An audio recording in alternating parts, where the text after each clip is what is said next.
Hello guys. जैसा कि आप लोग देख रहे हैं कि मैं आज कुमार गौरव सर का जो 7 फेरों वाली बुक रिलीज हुई है उसको कराने जा रही हूँ। यदि आप लोग इंटरेस्टेड है तो कमेंट करें कि मैं ये इस बुक को पूरे कराऊँ या चैप्टर वाइज करा दूँ। जैसा कि आप देख रहे हैं कि ये 7 फेरों वाली बुक हैंड रिटेन नोट्स है, जिसके साथ मुझे रसगुल्ला बुक भी फ्री प्रोवाइड किया गया है। यदि आप लोग भी इस बुक को लेना चाहते हैं तो अमेजोन या फ्लिपकार्ट से ले सकते हैं, जिसमें आपको हैंड रिटेन बुक के साथ साथ रसगुल्ला बुक भी फ्री मिलेगा, जिसमें टोटली करेंट अफेयर्स प्रोवाइड किया गया हुआ है। 7 फेरों वाली सीरीज को मैं आज सोची हूँ कि करा देती हूँ। यदि आप लोग को ये वीडियो ज़रा सा भी अच्छा लगे तो आप प्लीज़ मेरे चैनल को सब्सक्राइब, लाइक और शेयर करें। और जो भी आपको समझ में आए तो आप कमेंट कर सकते हैं। कमेंट में आप हमसे कुछ भी क्वेश्चन कर सकते हैं कि हाँ मेरे वीडियो की क्वालिटी कैसी है, या कुछ भी मतलब जो भी आपको यदि लगे कि नहीं कहीं पे कोई मिस्टेक है तो आप मुझे बता सकते हैं, जिसकी वजह से हम अपने गलती को सुधार सकें। ठीक है दोस्तों, तो अब मैं ज़्यादा बातें नहीं करूँगी और आज मैं आपको क्लास कराना जा रही हूँ, क्योंकि ये बुक एक ऐसा बुक है जिसको यदि आप पूरे पढ़ लेते हो तो फिर आपको कहीं पे भी मतलब कोई भी क्लास करने की कहीं पे भी कोई ज़रूरत नहीं पड़ेगी, क्योंकि इस बुक को करने के बाद आपको जो भी मतलब क्या कहें, जो भी क्वेश्चन बीपीएससी टीआरई 1 to 3 में पूछे गए हैं या आने वाले जो बीपीएससी टीआरई 4 हो या 5 में जो भी क्वेश्चन पूछे जाएंगे इसी बुक से कराएंगे। क्योंकि मुझे पता है कि ये हैंड रिटन बुक है, जिसमें कुमार गौरव सर ने अपने मतलब कितने सालों का एक्सपीरियंस इसमें शेयर किया है। तो अगर आप लोग को इस बुक की पूरी पीडीएफ फाइल भी यदि चाहिए तो आप मुझे कमेंट कर सकते हैं, मैं आपको अपने टेलीग्राम चैनल पे प्रोवाइड कर दूँगी।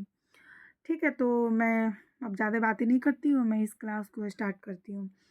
तो जैसे ही बुक के नाम से आपको पता चल रहा होगा 7 फेरे, तो जैसे 7 फेरे में 7 वचन निभाई जाती है, सेम इस बुक में भी 7 फेरे का रिवाज है। तो इसमें क्या है, 7 फेरों की सीरीज पर आधारित बुक आखिरकार कल्पना से हकीकत तक पहुंच चुकी है। मेरा वचन है आपसे कि यह बुक आप सभी की सफलता में कार्यक भूमिका अदा करेगी, लेकिन वचन केवल मैं नहीं दूंगा, मुझे आपसे भी 7 वचन चाहिए। तो जैसे कि इसमें देख रहे हैं, पहला वचन, जिंदगी में कभी भी हार मत मानना, क्योंकि जिंदगी खेलती उसी के साथ है जो खिलाड़ी बेहतरीन होता है। तो आप लोग देख रहे हैं कि एक मोटिवेशन का भी कार्य कर रहा है। अगर इस 7 वचन को यदि हम आप अपने लाइफ में आप या हम अपने लाइफ में रूबरू करते हैं तो हमें आगे बढ़ने में बहुत मदद मिलेगी। दूसरा वचन, वक्त बर्बाद मत करना, क्योंकि जिसने आज वक्त की कीमत नहीं समझी भविष्य में वक्त उसकी कीमत नहीं समझेगा। तीसरा वचन, मेहनत से कभी पीछे मत हटना, क्योंकि सफलता मेहनत करने वालों को अपनी जान लुटाती है। चौथा वचन, असफलताओं से टूटना नहीं है बल्कि असफलताओं से सीखना है। पांचवा वचन, जिंदगी में सफल होने के बाद भी अपने पैर जमीन पे ही रखना।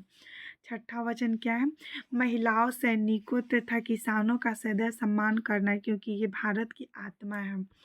सातवां वचन, एक सफल इंसान से पहले बेहतर इंसान जरूर बनना, और सफल होने के बाद कम से कम एक ऐसे विद्यार्थियों की जरूर पढ़ाना जो अधिक आर्थिक रूप से कमजोर हों।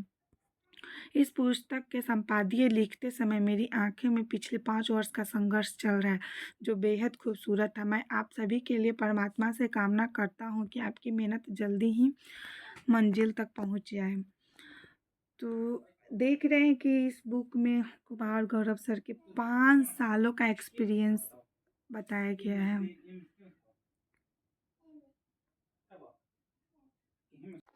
All the best, all the best. क्या मतलब इसे आपको क्या शिक्षा मिला? इसे तो हमें बहुत सारा बात समझ में आई कि ये 7 फेरों को हमें अपने मतलब 7 फेरों की इस बुक की वचन को हमें अपने लाइफ में किस तरह रूबरू करना है। तो चलिए आज मैं आपको ये तो पढ़ लिए, अब मैं आज ज़्यादा बात नहीं करती हूँ, पहला फर्स्ट क्लास स्टार्ट कर देती हूँ। तो 7 फेरों वाली सीरीज जो हैंड रिटन नोट्स है, इसका विषय सूची देखिए। पहला है जो अध्याय 7 फेरों वाली सीरीज 1.2 जो 9 से 72 पेजेस तक है। तो मैं फर्स्ट चैप्टर से ही स्टार्ट करती हूँ। उसके बाद अभी इसमें विशेष 6 चैप्टर तक है जिसमें स्टैटिक्स जीके भी है। तो चलिए मैं पहला से स्टार्ट करती हूँ, फर्स्ट एपिसोड से। 7 फेरों वाली सीरीज 1.1 एपिसोड 1 सिंधु घाटी सभ्यता। भारतीय उपमहाद्वीप में स्थित सिंधु घाटी सभ्यता को कांस्ययुगीन सभ्यता या हड़प्पा सभ्यता के रूप में भी जाना जाता है। रेडियो कार्बन डेटिंग C40 के आधार पर सिंधु घाटी सभ्यता का कालक्रम 2300 BC से 1700 BC के मध्य है। इस सभ्यता का प्रथम नगर हड़प्पा था, जिसकी सर्वप्रथम खोज 1921 ईस्वी में दयाराम साहनी ने की थी। हड़प्पा सभ्यता की खोज कब हुई थी? 1921 ईस्वी में, जिसको किसने की थी? दयाराम साहनी ने की थी। मोहनजोदड़ो पाकिस्तान के सिंध प्रांत में स्थित सिंधु नदी के किनारे है, जिसका अर्थ क्या होता है? मृतकों का टीला, जिसको इंग्लिश में माउंट ऑफ डेड कहते हैं। सिंधु घाटी सभ्यता का सबसे बड़ा नगर है, जिसकी खोज वर्ष 1922 में राखलदास बनर्जी ने की थी। कालीबंगा यह राजस्थान के हनुमानगढ़ जिले की पीलीबंगा तहसील में घग्गर नदी के बाएं तट पर स्थित है। इसका अर्थ होता है काले रंग की चूड़ियाँ। यहाँ से हवन कुंड के साक्ष्य, जूते हुए खेत के साक्ष्य, भूकंप के साक्ष्य, ऊँट की हड्डियों के साथ मिले हैं। इसकी खोज किसने की थी? अमलानंद घोष ने वर्ष 1952 से 53 में की थी। उसके बाद धौलावीरा कहाँ पे? गुजरात में। हड़प्पा सभ्यता का एकमात्र नगर जो 3 स्तरों में विभाजित है। पहला दुर्ग, मध्य नगर, निचला नगर। धौलावीरा में जल संरक्षण से संबंधित उत्कृष्ट तकनीक का पतन चला है। लोथल गुजरात में है। यह भोगवा नदी के किनारे स्थित है। यहाँ से मनके बनाने के साक्ष्य प्राप्त हुए हैं। मूल कर्तव्य। भारत के मूल संविधान में मूल कर्तव्यों का उल्लेख नहीं था। इन मूल कर्तव्यों को 42वें संविधान संशोधन 1976 द्वारा कांग्रेस द्वारा गठित सरदार स्वर्ण सिंह समिति की संस्तुति के आधार पर संविधान के भाग 4A में 10 मूल कर्तव्यों को जोड़ा गया है। 86वें संविधान संशोधन के द्वारा वर्ष 2002 में 11वां मूल कर्तव्य जोड़ा गया था। भारतीय संविधान में मूल कर्तव्यों की अवधारणा सोवियत संघ रूस से ली गई है। एनी बेसेंट भारतीय राष्ट्रीय कांग्रेस की प्रथम महिला अध्यक्ष। कलकत्ता अधिवेशन 1917 में इनका पत्रिका का नाम कॉमनवेल्थ है। इन्होंने सितंबर 1916 में मद्रास चेन्नई में Akhil Bharatiya home rule league की स्थापना की थी।